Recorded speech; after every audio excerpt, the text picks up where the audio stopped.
YouTube, chicks. Get ready. You know what to do, chicks. I find him. You know, I like Chick Smooth. Chick Smooth is somebody I really enjoy listening to on YouTube because Chick just got an intellectual curiosity about things. Hey man, sometimes some of you Negroes do not deserve money and fame. Somebody please explain to me, how do you blow up in 2020? You make millions. In 2022, you go to prison for 5 years. You get released in 2025. You get lucky enough to get another hit song called First Day Out. And then the very next year in 2026, you throw your entire life away. Rest now, brother. We have the watch. And I'll see you in Valhalla. If you guys didn't watch the last video, Pooh Shiesty has been arrested for robbing and kidnapping Gucci Mane. Now, according to the Department of Justice, Pooh Shiesty was not happy with his contract with Gucci. He wanted out. However, the contract terms were not completed. So Pooh Shiesty said, you know what? Fuck it. I'm going to take it to the streets. He called up his pops and 10 other guys to go to Dallas, and they all hopped in the car like it was a basketball tournament. I'm Ryan Rabel, I'm the U.S. Attorney for the Northern District of Texas. Thank you for coming. This week, 9 individuals, including well-known musical artists, kidnapped and robbed at gunpoint numerous victims at a music studio in Dallas, Texas. 8 of the 9 were arrested yesterday in Dallas, Memphis, and Nashville. These individuals who are charged and arrested include Lontrell Williams Jr., also known as Pooh Shiesty, Lontrell Williams Sr., Rodney Wright Jr., also known as Big 30, Kadarius Waters, Demarion Gibson, DeMarcus Glover, Corday Johnson, Darian McDaniel, and Terrence Rogers has not been arrested yet, but will be soon. The complaint alleges that on January 10th of this year, 3 music industry professionals traveled to Dallas for a scheduled business meeting. Lontrell Williams Jr. arranged this meeting purportedly to discuss the terms of his recording contract with one of the victims. As alleged, once these 3 men were inside the recording studio, Williams Jr. and 8 co-conspirators, several of whom traveled from Memphis, Tennessee, executed a coordinated armed takeover. As alleged, Williams Jr. produced an AK-style pistol and forced one of the victims to sign a release from the recording contract at gunpoint.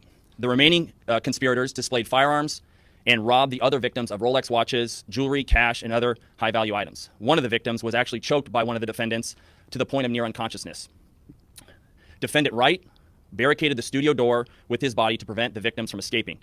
The ringleader of the conspiracy, Lontrell Williams Jr., was on home confinement at the time of the offense, as alleged, for a prior firearms conspiracy charge and conviction out of the Southern District of Florida.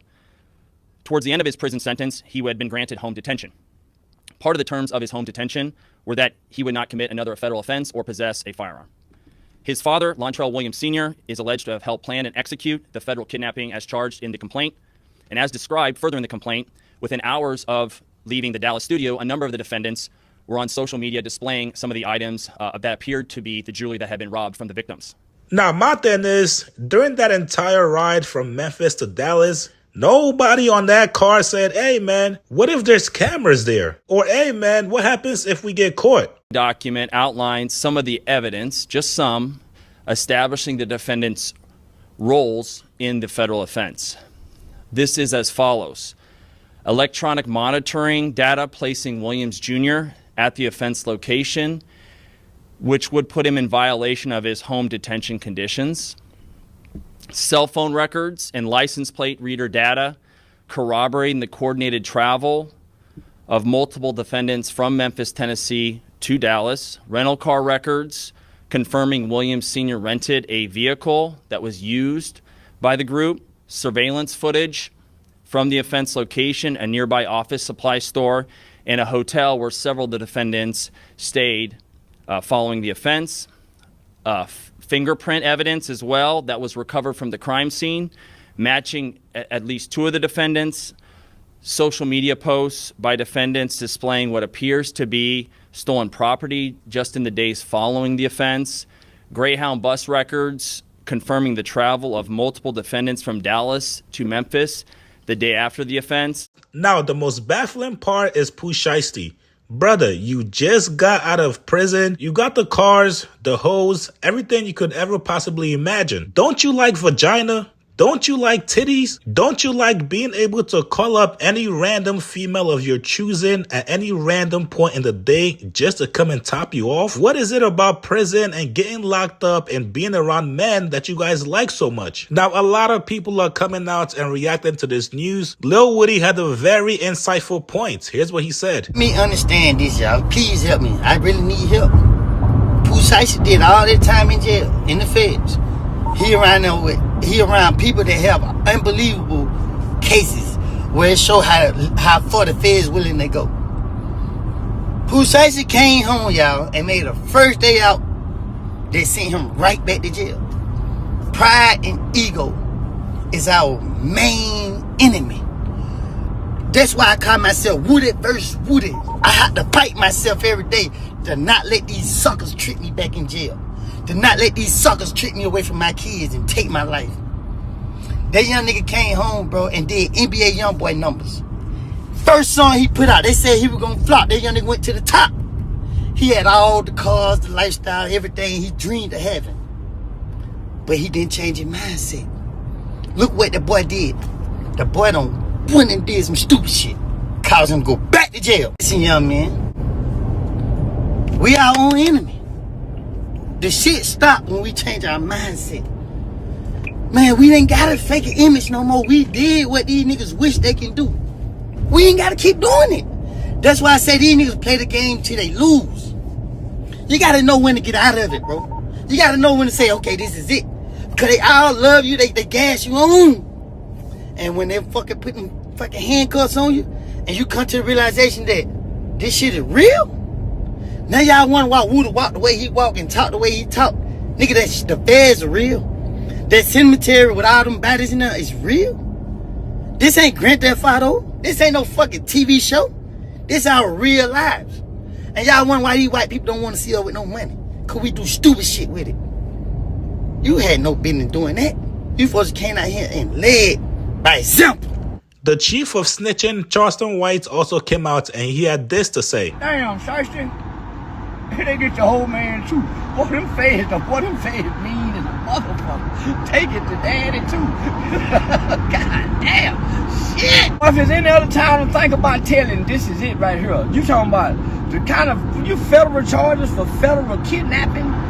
Oh my goodness. Up to a life sentence? Oh man. Whoever these FBI agents is here, they finna get a promotion. They fucking around being in line up to be the FBI director one day for bringing down Shiesty. It sounds like Gucci cooperated. It sounds like the victim. Gucci was a victim and gave his testimony. Come on over here with me, Gucci. It's all right. It's all right to go and be civilian. Yeah, come on. Yeah, this ain't, come on over here with me, Gucci. Press charges on their ass to the full extent of the law. Now, speaking of snitching, 50 Cent is trying to allude that somebody told, and that somebody might be Gucci. He posted this video of the press conference saying, who the fuck is telling? Then he posted this video of Bubba Dub claiming that Gucci Mane told. Gucci Mane got robbed and didn't tell nobody but the law. I told y'all, man, people who are paying goddamn taxes and law-abiding citizens, man, ain't nobody trying to hear that shit. Pooh Shiesty, Big 30, come on. That shit dead. Robbing people, trying to goddamn extort. That shit dead. And if anybody's wondering, there's been documents out there from the actual files claiming that Gucci Mane not only identified what Pooh Shiesty was wearing, but Gucci Mane also identified Big 30 to the feds. Now, Wack 100 also came out and chimed in. He said, stop assuming about Gucci and talk about what's really on the paperwork. Pooh Shiesty's daddy been a rat since 2009 and his son a mice since 2022. Now, there's nobody to blame but Pooh Shiesty himself. Unfortunately, the man knew exactly what he was doing. He just thought Gucci wouldn't snitch and he'd be able to get away with it. Now, I've seen people claiming Pooh Shiesty might get life in prison. Maybe he might get 20, 30 years. I'm going to leave that to the legal guys in the comments section. You guys get in the comments below. What do you guys make of these reactions and also allegations from Wack 100? Like this video, subscribe to my channel. I'll see you guys later, man.